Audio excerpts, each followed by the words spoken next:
कृष्णाय वयं नमः।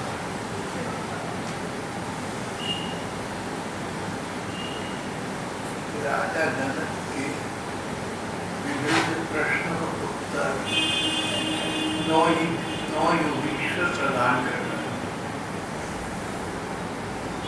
एक स्थान पर योगीश्वरों ने राजा जनक को एक कथा सुनाई।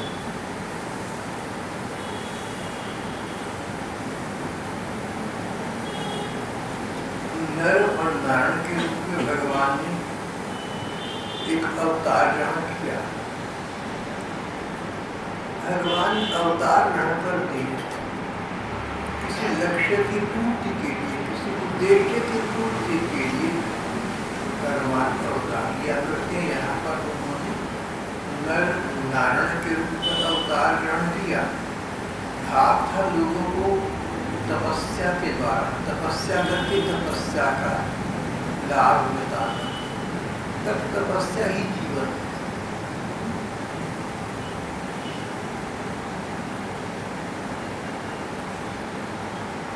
पूर्वकाली सत्ययुग में तब तपस्या को बहुत महत्व था।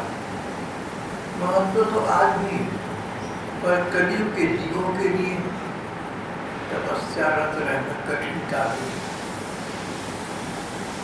कलयुग के जीवों के लिए सर्वोत्तम कर्म भगवान के नाम का जप करना है और उनके रूप का ध्यान करना है।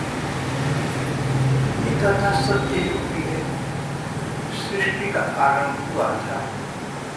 उस समय भगवान ने नर और नारायण के रूप में अवतार लिया। ये नारायण भगवान एक ऋषि है, एक मुनि, एक संत। एक दूसरे नारायण भी हैं इनसे पहले ही। जब सारी संसार में प्रलय होती है, जल ही जल होता है। वैकुंठ लोक और गोलोक के अतिरिक्त सभी देवलोक भी उस जल में लवलीन हो जाते हैं। उस समय जब कुछ बाकी नहीं रहता, तब साक्षात भगवान नारायण भगवान के रूप में शेष शैया पर महासागर में शयन करते हैं और विश्राम करते हैं। इनका नाम नारायण पड़ा। जल में अयन करने के, जल में रहती हैं, नार में अयन करती हैं, निवास करती हैं। तो साक्षात परमात्मा प्रलय काल में नारायण के रूप में शेष शैया पर शयन और विश्राम किया करते हैं।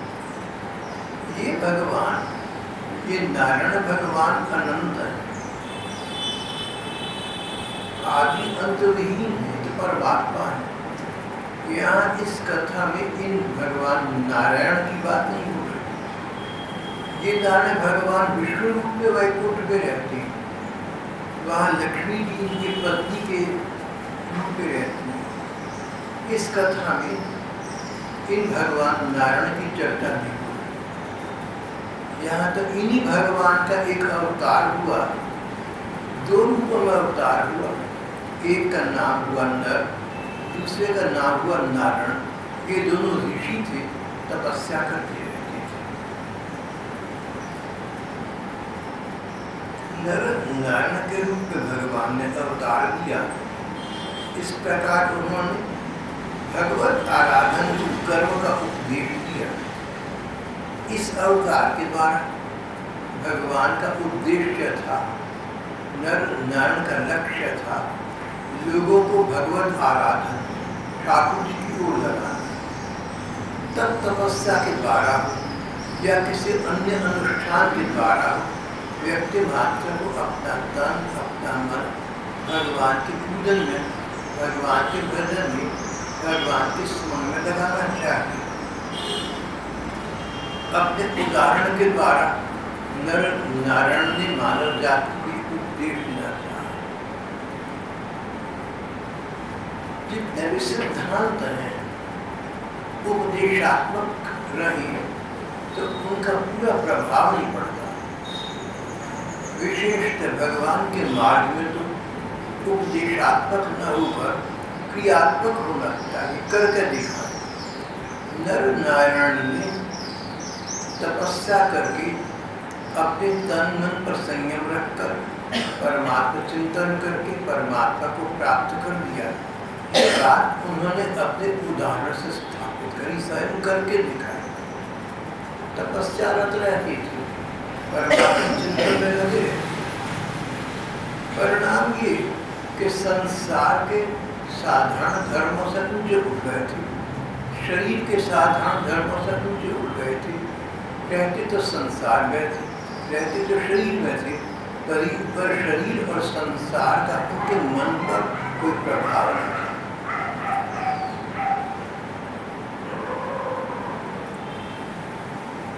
बद्रिकाश्रम में इन्होंने नर तपस्या की। जब सृष्टि का आरंभ हुआ और नर नारायण की तपस्या अपनी पराकाष्ठा पर पहुंची तो देवताओं के राजा देवराज इंद्र को संदेह हो गया, आशंका हो गई।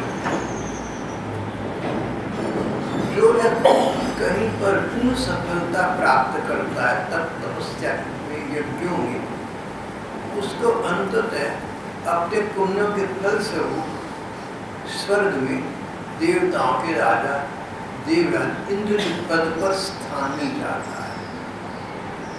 जब इंद्र ने देखा कि नर नारायण तपस्या कर रहे हैं, परमात्मा चिंतन में लीन रहते हैं और तपस्या की पूर्ण सफलता को प्राप्त करने वाले हैं, तो देवराज इंद्र को डर लगा, उनको भय हुआ कहीं तपस्या के फल स्वरूप ये मेरा इंद्र पद न छीन ले। देवताओं के साथ ही बड़ी कठिनाई है, देवराज इंद्र के साथ ही बड़ी कठिनाई, बड़ी जल्दी उनको शक हो जाता है, डर हो जाता है, दूसरा मेरा पद न छीन। जहाँ पद है, जहाँ प्रतिष्ठा है, जहाँ जहाँ बाहरी उपलब्धि है, वहाँ वहाँ इस प्रकार का डर बना रहता है। धनवान को डर लगा रहता है कि मेरा धन छीन न ले या मेरे से अधिक धनवान न हो जाए।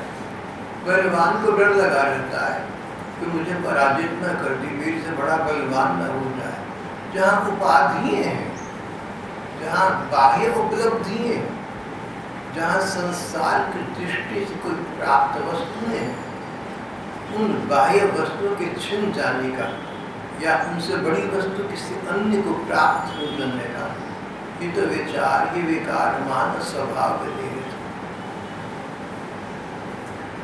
देवराज इंद्र को डर लगा, मैं इंद्र पद पर स्थापित हूँ, मैं देवताओं का राजा हूँ, मुझे अनंत अनंत ऐश्वर्य प्राप्त है। ऐसा न हो कि ये दोनों ऋषि तब तपस्या करके मेरे इंद्र पद को प्राप्त कर लें और मैं अपने इंद्र पद से मुक्त हो जाऊं, मैं उससे वंचित हो जाऊं।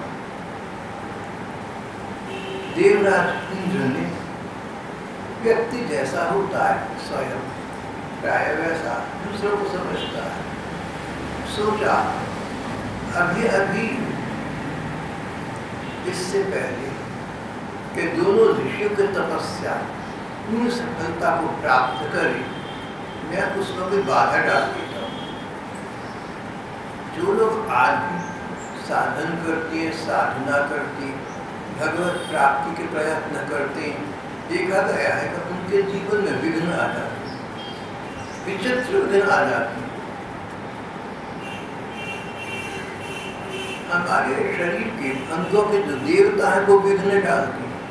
ऐसा बहुत साधकों के साथ आज भी हो जाता है। ये अपनी घोर तपस्या के द्वारा मेरा धाम छीनना चाहते, इंद्र को ऐसी आशंका हुई। देवराज इंद्र ने षड्यंत्र किया। उन्होंने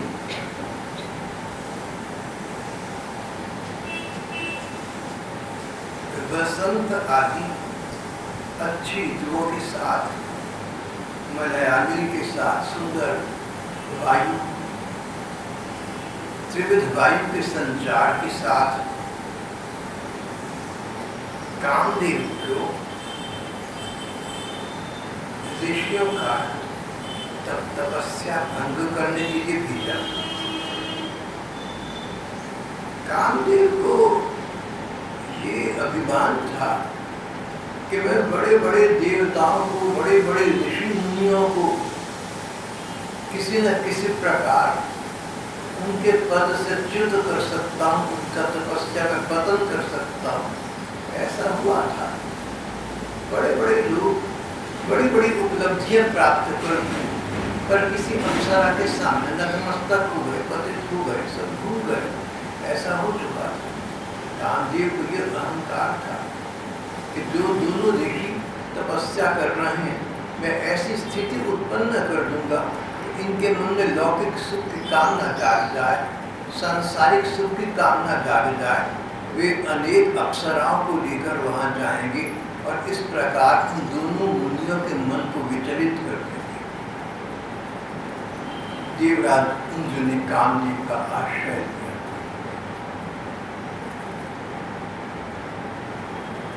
कामदेव को ज्ञान था, अभिमान था ना, मैं ऐसा कर सकूंगा। देवराज ने अपनी इच्छा प्रकट की, देवराज ने आज्ञा दी। अभिमानी कामदेव दोनों ऋषियों की तपस्या भंग करने के लिए, उनको तपस्या से पतित करने के लिए उनके पास पहुंचे।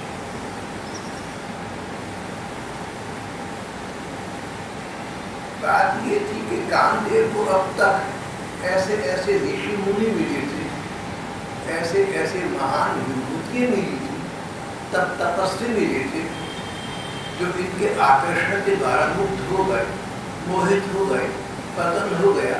तब तपस्या भूल गई, परमात्मा चिंतन भूल गया, ज्ञान विज्ञान भूल गया और किसी अप्सरा के मोह पाठ में बंध कर उसी में लगे रह गए। अब तक ऐसा अनेक बार हुआ था। कामदेव को यही अनुभव था, इसलिए बड़े आत्मविश्वास के साथ कामदेव इन दोनों ऋषियों के पास पहुंचे। कामदेव को भगवान की और भगवान के भक्तों की महिमा का ध्यान देना था। भगवान और भगवान के प्रेमी भक्त किसी भी प्रकार अपने निश्चित मार्ग से, अपने सुनिश्चित मार्ग से स्खलित नहीं होते, पतित नहीं होते, गिरा नहीं करते। भगवान उनकी सहायता करते। जिन लोगों ने श्री भगवान का आश्रय लिया, जिन लोगों ने श्री भगवान से प्रेम का संबंध बनाया, जिनको भगवान के सौंदर्य की एक कण का भी परिचय प्राप्त हुआ, वो सौंदर्य, वो सुंदरता इतनी अधिक है कि किसी महिला या किसी अप्सरा की सुंदरता से करोड़ों करोड़ों गुना अधिक है। श्री भगवान के सौंदर्य से, श्री भगवान के सौंदर्य से आकृष्ट भगवान के प्रेमी भक्तजन संसार का सारा सौंदर्य एकत्रित हो जाए, उसके द्वारा भी इतने आकर्षित, इतने मोहित नहीं हो सकते कि उनका अपने पद से पतन हो जाए। कामदेव को इस बात का ज्ञान न था, इस बात का अनुभव न था। कामदेव को भगवान की और भगवान के भक्तों की महिमा का ज्ञान न था। उन्होंने इस प्रकार का वातावरण उत्पन्न करना चाहा उन ऋषि मुनियों के आसपास, जिससे कि वे भी इनके द्वारा पहुंचाई गई किसी अप्सरा के वशीभूत हो जाए। अनेक अप्सराओं को अपने साथ ले गए कामदेव। वसंत ऋतु का मौसम हो गया, शीतल मंद सुगंधित वायु का प्रसार हो गया और इस प्रकार उन अप्सराओं के कटाक्ष बाणों से ऋषियों को घायल करने की कामदेव चेष्टा करते। नर नाम के ऋषि तपस्या करते, परमात्मा चिंतन में भगवान के ध्यान में मग्न, परमात्मा चिंतन में लीन थे, भगवान के ध्यान में मग्न थे। तो भगवान का सौंदर्य उनके मन की आंखों के सामने था। भगवान के सौंदर्य के सामने सारे संसार का सौंदर्य एकत्रित हो जाता, कभी नहीं उसकी तुलना नहीं कर पाता। भगवत के सौंदर्य का देवराज इंद्र को या कामदेव को क्या पता, अपने जैसा समझा। नर नाम के ऋषि तब तपस्या में लगी थी, परमात्मा चिंतन में लगी हुई थी, भगवान की सौंदर्य माधुर्य और लावण्य रस का पान कर रहे थे। इसकी त्रिवेणी के तट पर समासीन थे। कामदेव ने सोचा कि मैं अपनी साथ लाई हुई सुंदर सुंदर अप्सराओं के द्वारा इनके मन को मोहित कर लूंगा। दोनों ऋषि सुंदर सुंदर अप्सराओं को सामने देखेंगे तो उनके मोह पाठ पर फंस जाएंगे, उनके मोह जाल में त्रस्त हो जाएंगे और तपस्या करना भूल जाएंगे, भगवान को भूल जाएंगे। जब तपस्या में विघ्न पड़ जाएगा तब देवराज के पद को छीन लेने में प्रश्न ही अपने आप समाप्त हो जाएगा। न रहेगा बांस, न रहेगी बांसुरी, नित्य इवन इन दी बट।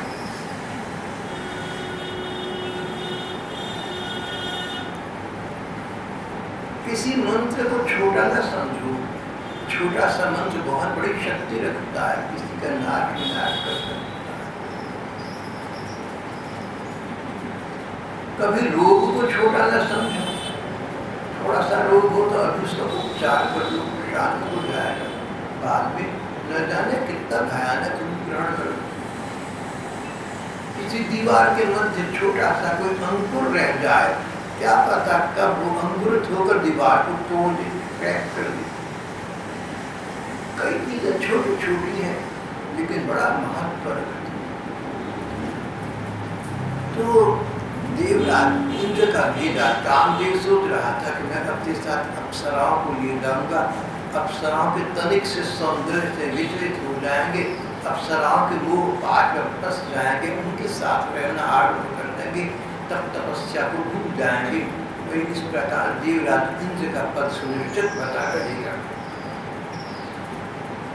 नर नाना तपस्या में लगी थी। कुछ देर में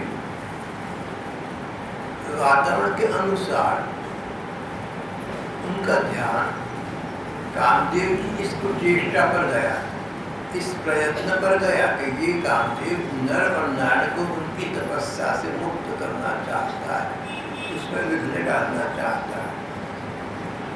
उन्होंने जान लिया कि अरे ये कामदेव का अपना काम नहीं, जरूर इस कामदेव को देवराज इंद्र ने भेजा होगा, देवराज को भय होगा हम अपनी तपस्या की सफलता से कहीं उनका बल न छीन लें। सब समझ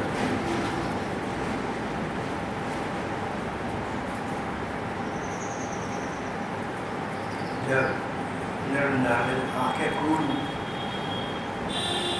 कामदेव ने देखा उनका मुखमंडल अद्वितीय ब्रह्म तेज से जाज्वल्यमान, चेहरे पर ऐसा तेज है जो कामदेव और इंद्रदेव ने कदाचित पहले कभी देखा नहीं था। ब्रह्मानंद की मूर्ति, जाज्वल्यमान चेहरा, तप तपस्या का परिपूर्ण संबल, इस तेजोमय विग्रह को देखकर कामदेव घबरा गए। आज से पहले उनके साथ ऐसा हुआ नहीं था, पहला अवसर था, घबराई। अरे ये तो दोनों ऋषि ऐसे हैं कि ब्रह्म तेज से इनका रूप, इनका विग्रह आलोकित हो रहा है, कहीं इनको क्रोध आ गया और मुझे श्राप दे दिया, मुझे जलाकर राख कर दें। अब अपनी भूल का एहसास हुआ।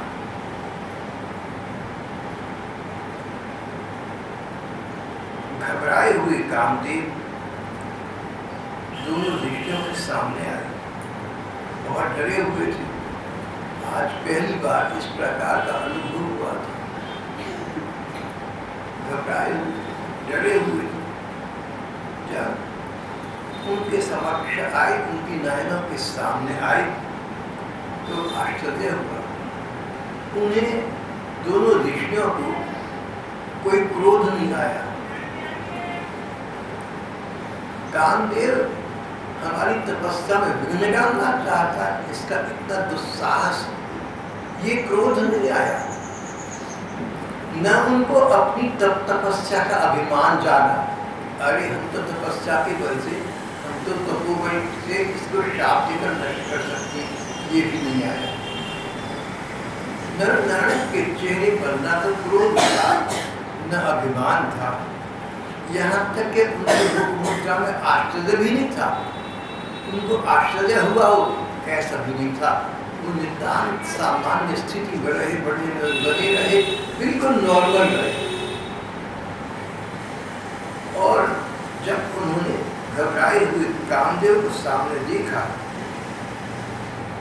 तो बोले, कामदेव भैया तुम हमारे पास आए हो, अपने साथ अनेक अनेक सुंदर सुंदर अप्सराओं को लाए हो, अपने साथ इनकी सुंदरता का सुख भोग करने का अनुकूल वातावरण को लेकर आए हो, मलयाली को लेकर आए हो, वसंत ऋतु को लेकर आए हो।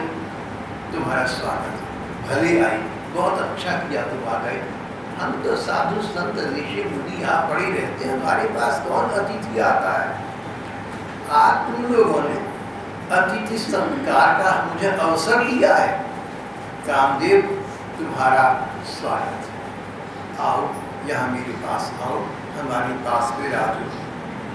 कामदेव इनके ब्रह्म तेज संपन्न जाज्वल्यमान मुखड़े को लेकर डरे थे कि ये शाप से मुझे दर्द कर देंगे, पर इनके मन में शांति थी, नयनों पर करुणा और प्रेम थी। जो सोचा सुंदर, पहले सोचा था कि मैं अप्सराओं की सुंदरता से इनको मुग्ध कर दूंगा, इनके मार्ग में बाधा डाल दूंगा, सोना हुआ। फिर डर लगा था कि ये तो बड़े ऐसे जाज्वल्यमान तपस्वी हैं कि अपने तपोबल से, अपने क्रोध से, अपने शाप से मुझे दग्ध कर देंगे, जलाकर राख कर देंगे, सो भी ना हुआ। जो इस प्रकार के भगवत प्रेमी होते हैं, भगवत भक्त होते हैं, उन्हें क्रोध, अभिमान इस प्रकार का कोई विचार संतप्त नहीं करता। उन्होंने तो सरल भाव से, इन गुड फेथ, यही समझा कि मेरे अतिथि हैं, जैसा हो सके मुझे इनका आदर करना चाहिए। तुम लोग मेरा आतिथ्य स्वीकार करो, यहीं ठहरो, आश्रम सुना करके वापस पर चले जाओ। उनका सम्मान किया। बोले, कामदेव तुम वापस जल्दी मत चले जाना भैया, अभी ठहरो, मुझे अतिथि सत्कार का अवसर दो। तुम चली जाओगे तो हमारा आश्रम सुना हो जाएगा। सच बात ये थी कि इन ऋषि मुनियों को न तो किसी के अतिथि के आने की आवश्यकता थी, न बुलाने की आवश्यकता थी, तो उनके उठे हुए थे, लेकिन दूसरे का सम्मान करना जानते थे। जो व्यक्ति अपने से तुच्छ व्यक्ति का सम्मान कर सके वही सम्मान्य हुआ करता है। जो तुमसे छोटे हैं उनका आदर करो, पैसे में छोटी हैं, शिक्षा में छोटी हैं, प्रतिष्ठा में छोटी हैं, जो लोग किसी प्रकार तुम्हारे आदर तुच्छ प्राणी हैं, हेय दृष्टि से देखे जाने वाले हैं, तुम उनका सम्मान करो, तुम उनको जीवन में सम्मान का स्थान प्रदान करो, उनके साथ सम्मान का वाणी व्यवहार करो, तो तुम और भी अधिक सम्माननीय हो जाओ। नर नारायण ने कामदेव का सम्मान करने के लिए, उनका मान रखने के यहाँ तक कहा कि हमारा आश्रम सुना करके मत जाओ। मानो अब तक आश्रम सुना रहा। जिनका मन भगवान में रमण करता है वो सुने कभी नहीं हुआ करते, वो एकांतिक कभी नहीं होते। एक प्रेमी भक्त ने कहा था, जब मैं अकेला होता हूँ तो भीड़ में होता हूँ, जब मैं भीड़ में होता हूँ तब मैं अकेला हूँ। जब मैं भीड़ में होता हूँ, जब लोगों से घिरा होता हूँ, तब मैं अकेला होता हूँ। यानी भीड़ मुझे पराई लगती है, भीड़ के उपद्रव में भीड़ भिड़ा के मेरा दिल नहीं लगता, मैं उनसे अकेला रहता हूँ। और जब मैं अकेला होता हूँ तब भीड़ से घिरा होता हूँ। यानी भगवान और भक्तों का संसर्ग, उनका स्मरण मेरे मन को स्फुरित करता रहता है, मेरे मन को आनंदित करता रहता है। ऐसा तो अनुभव छोटी छोटी घटनाओं में कभी कभी आपके हमारे साथ हो जाता है। हम लोगों की भीड़ में घिरे हुए, लेकिन हमारा मन कहीं और है, हम एकांतिक हैं, हम अकेले। और कभी हम बिल्कुल अकेले बैठे हैं, लेकिन हजार विचार मन को आक्रांत कर रहे हैं, तो हम भीड़ में हो गए। प्रेमी व्यक्ति एकांत में अपने प्रियतम प्रभु का संसर्ग प्रतीत करता है, इससे अकेला नहीं, सत्संग होता है, संग सुख प्राप्त करता है। भगवत जन एकांत में सकांत, और जब भीड़ में होते हैं तो लगता है हम कहाँ फंस गए, मन उपराम हो जाता है, मन भीड़ में उपद्रव में जन समुदाय में लगता नहीं, मन वहां से पलायन करके भगवत चरणों की ओर धावित होना चाहता है। नर नारायण नाम की इन ऋषियों ने कामदेव इनको पतित करने आया था, ये जानते हुए उसका सम्मान किया, बोले हमारे आश्रम को सुना करके मत जाओ, कुछ देर में हमारा अतिथि, कुछ देर हमारा सत्कार भी स्वीकार करो।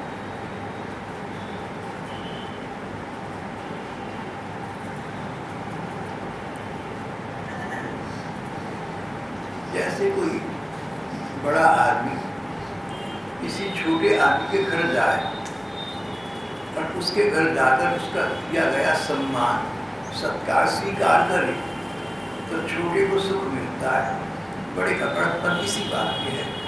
नर नारायण बोले तुम लोग मुझे अपना अतिथि सत्कार करने का, तुम लोग अपना सत्कार करने का अवसर तो मुझे दो, अभी जल्दी बन जाओ।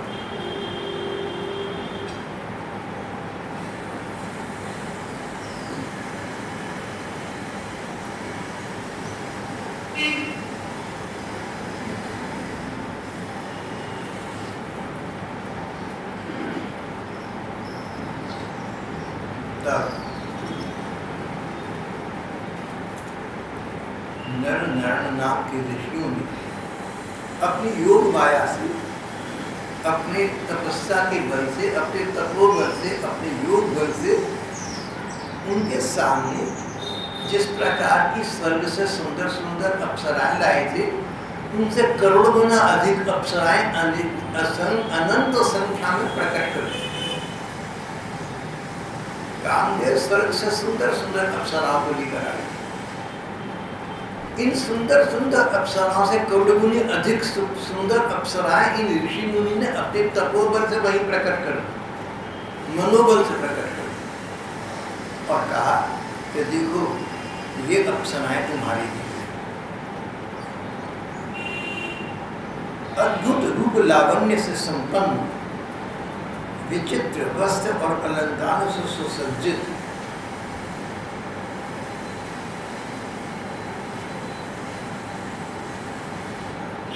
उनके महान सौंदर्य के सामने कामदेव के साथ आए अप्सराओं का सौंदर्य फीका पड़ गया,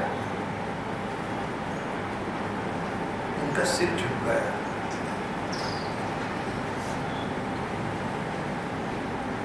जब कामदेव और उनकी सेना ने ये स्थिति देखी, समझ गए, भाव समझ गए, भावार्थ समझ गए।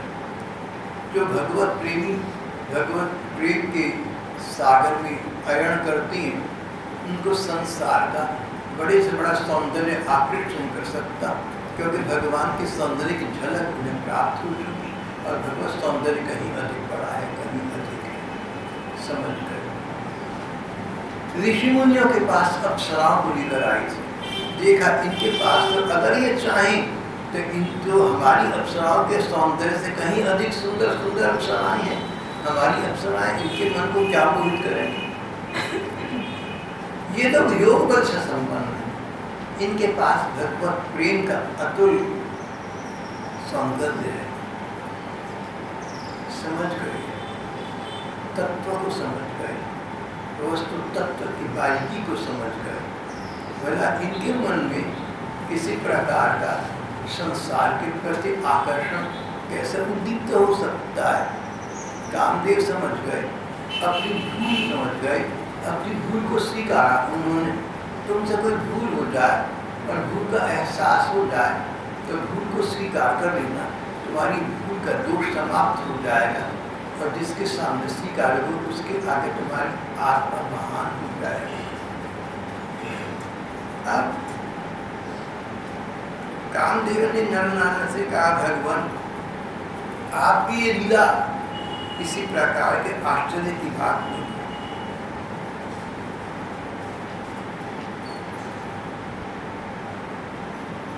भगवान के भक्त भगवान की भक्ति के प्रभाव से देवताओं की राजधानी अमरावती को उल्लंघन करके भगवान के परम प्रेम को, परम पद को प्राप्त कर लेते। इसलिए जब भगवत जन भजन करने लगते हैं तब अनेक देवता अनेक प्रकार से उनकी साधना में विघ्न डालते हैं।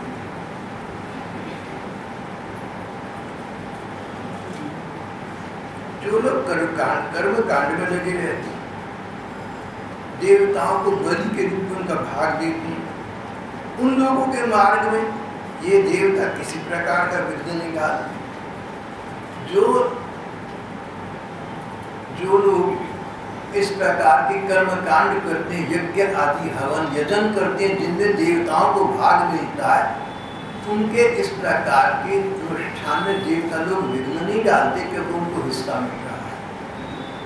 इस कर्मकांड का भाव इन लोगों को किसी प्रकार की लौकिक कामना की पूर्ति होता है, जैसे स्वर्ग सुख की प्राप्ति। एक प्रकार का व्यापार हो गया।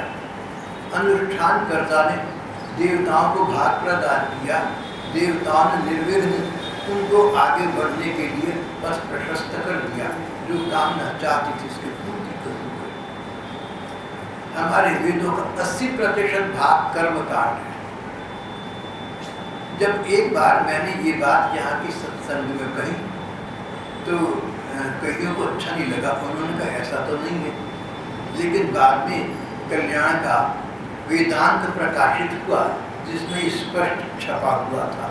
वेदों का 80% भाग कर्मकांड है, यानी सकाम कर्मों के अनुष्ठान। कर्मकांड का मतलब इस प्रकार के कर्म करना जिनसे पुण्य प्राप्त होता हो, पुण्यों का फल अगले जन्म में या इस जन्म में सुख मिलना है, अधिक से अधिक सुख, स्वर्ग का सुख मिल जाता है। भक्ति मार्ग में कर्म कांड की इतनी महत्ता नहीं है जितनी उपासना कांड की महत्ता है। वेदों का 10% भाग या इससे भी कम उपासना कांड है। कामदेव ने कहा कि जो लोग कर्म कांड में पड़े हैं, देवताओं की प्रसन्नता के लिए यज्ञ हवन आदि पुण्य कर्म करती हैं, देवता उनसे सुखी होते हैं, उनकी कामना की पूर्ति का साधन सजोते हैं, उनको इन लोगों से अपना भाग प्राप्त होता है। इसलिए देवता इनके कार्य में, इनके अनुष्ठान में, इनके कर्मकांड में बाधा नहीं डालते। लेकिन जो लोग विशुद्ध भक्ति की प्राप्ति की दृष्टि से श्री भगवान का प्रेम प्राप्त करने के लिए, संसार का सुख प्राप्त करने के लिए नहीं, संसार में पुण्य करके किसी प्रकार की कामना पूर्ति के लिए नहीं, स्वर्ग के लिए नहीं, जो लोग भगवान की सेवा के लिए भगवान के अपने बनकर भगवान का प्रेम प्राप्त करने की साधना करते हैं, उनके मार्ग में ये देवता बाधा डालने का प्रयत्न करते हैं। देवता लोग इनके भजन में भांति भांति के विघ्न डालते हैं, परंतु भक्तजन इन विघ्न बाधाओं से न गिरते हैं न घबराते हैं। वे भगवान के कर कमलों की छत्र छाया में रहते हुए विघ्नों के सिर पर पांव रखकर आगे बढ़ जाते हैं। अपने लक्ष्य से च्युत नहीं होते, अपने पथ से पतित नहीं होते। आगे कामदेव ने एक बड़ी ठीक बात कही।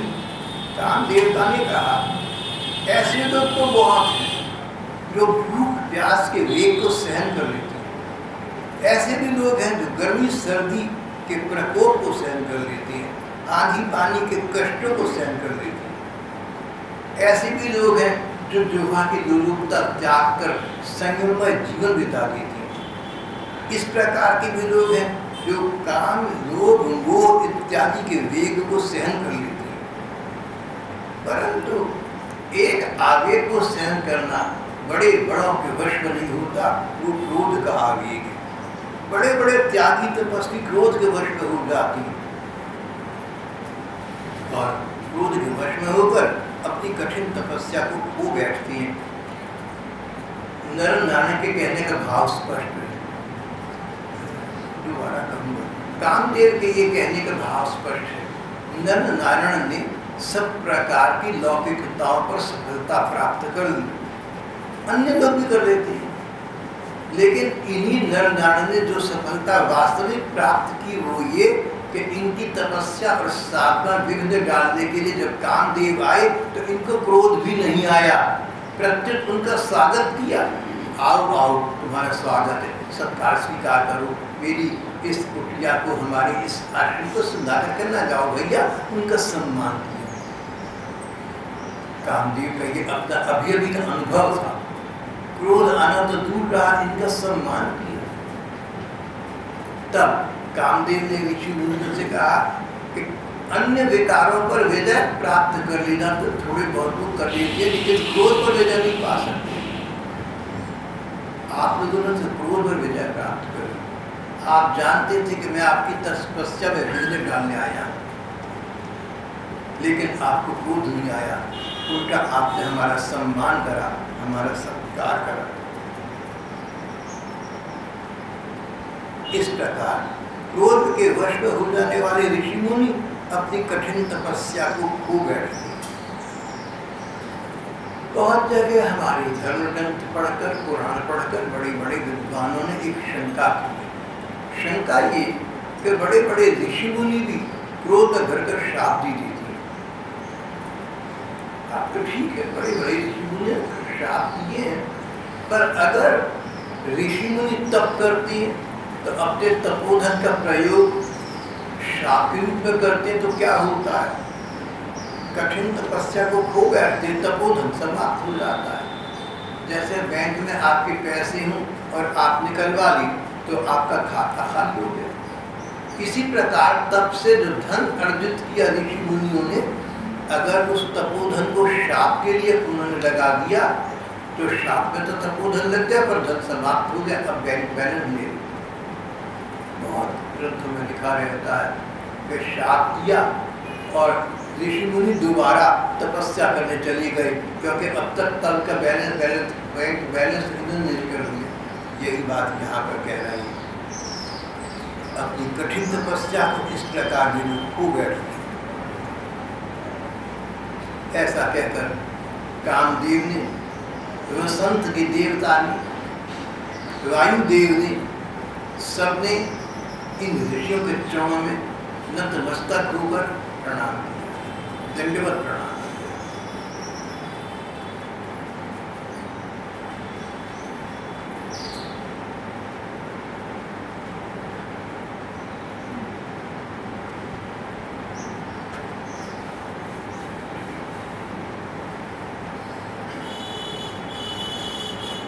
फिर उन ऋषि मुनि ने अपने तपोबल से अनेक स्वर्ग के अप्सरा से कहीं अधिक सुंदर अन्य अप्सराएं प्रकट कर दी थी। जब देखा कि कामदेव और उनके साथियों का जाने का समय हो गया तो बोले, भैया इन अप्सराओं को तो लेते जाओ, तुम्हारे पास तो ये अप्सराएं नहीं, तुम्हारे पास जो सुंदर अप्सराएं हैं तो उनसे कहीं अधिक सुंदर।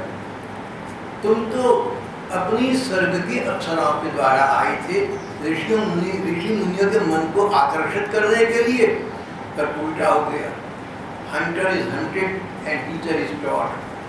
शिकार करने को आए, शिकार होके चले आए थे अपनी स्वर्गीय अप्सराओं से इनके मन को आकर्षित करने के लिए।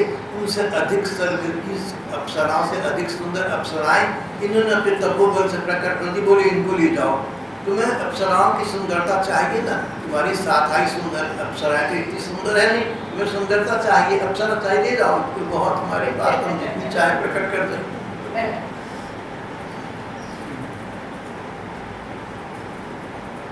कामदेव का सिर झुक गया, लज्जित हो गए, कुछ बोल न सके और इन मनोबल से उत्पन्न अप्सराओं को साथ लेने की असमर्थता जताई। तब उन्होंने कहा, तब ऋषियों ने कहा, कामदेव हम जानते हैं कि तुम अपनी इच्छा से यहाँ नहीं आई, हम जानते हैं कि तुम्हें देवराज इंद्र ने भेजा है, इन अप्सराओं को देवराज इंद्र ने भेजा, तो अच्छा ऐसा करो, हमारी जो मनोबल से उत्पन्न ये अप्सराएं हैं, जो सबसे अधिक सुंदर लगे उस एक सुंदरी को तो चुन दो, हमारी ओर से देवराज इंद्र को ये उपहार देना, भेंट देना। आपने उनसे कहना कि आपने मुझ कामदेव को ऋषियों के पास भेजा था, उन्होंने आपको भेंट के रूप में ये अप्सरा आपके पास आपकी सेवा के लिए भेजी है। जब देवराज इंद्र के अनुचरों ने इन रूपवती स्त्रियों को देखा, उनके महान सौंदर्य के सामने उनका चेहरा फीका पड़ गया, वे श्रीहीन हो गए, निस्तेज हो गए, और उन अप्सराओं के शरीर से सुगंध आ रही थी, उससे मोहित हो गए।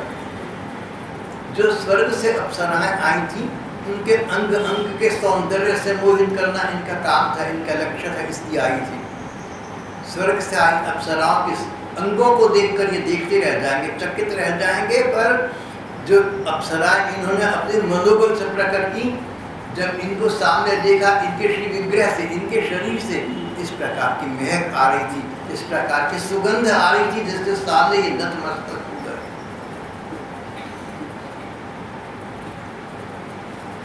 नारायण देव ने हंसते हंसते कहा, अच्छा तुम लोग इनमें से किसी एक रमणी को जो तुम्हारे अनुरूप को ग्रहण करो, वह तुम्हारी स्वर्ग की लोक की शोभा बढ़ाएगी। देवराज इंद्र के इन अनुचरों ने जो आज्ञा कहकर भगवान ऋषि मुनि के इस आदेश को स्वीकार किया, उन्हें नमस्कार किया। उनके द्वारा बनाई गई महिलाओं में सर्वश्रेष्ठ अप्सरा उर्वशी को आगे करके विस्वर्ग को चले गए।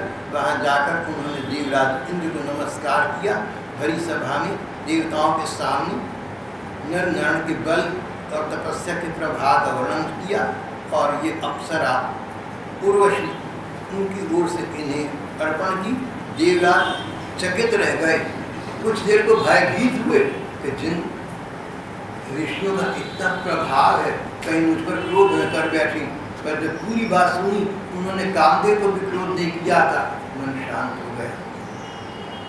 धिक् बलम क्षत्रिय बलम ब्रह्मतेजु बलम, लौकिक बल को धिक्कार है, सांसारिक बल को धिक्कार है, ब्रह्मतेज ही वास्तविक बल है। भगवान के जैसे सुशोभित व्यक्ति ही सच्चे अर्थों में बलवान है। वो कहीं पराभूत नहीं होता, वो कहीं पराजित नहीं होता, अपने प्रेम के द्वारा सारे संसार पर विजय प्राप्त कर लेता है, उसकी वास्तविकता सफल है। इस प्रकार का संदेश कामदेव को, देवराज इंद्र को, अप्सराओं को सभी मिल गया, और सबने भगवत बल के सामने अपनी असमर्थता, अपनी न्यूनता प्रकट की और भगवत प्रेम के बल को स्वीकार किया। भगवत प्रेम की प्राप्ति जीवन का चरम लक्ष्य है। इस प्रकार का संदेश देता हुआ आज का ये पाठ प्रसंग यहाँ समाप्त हो जाता है।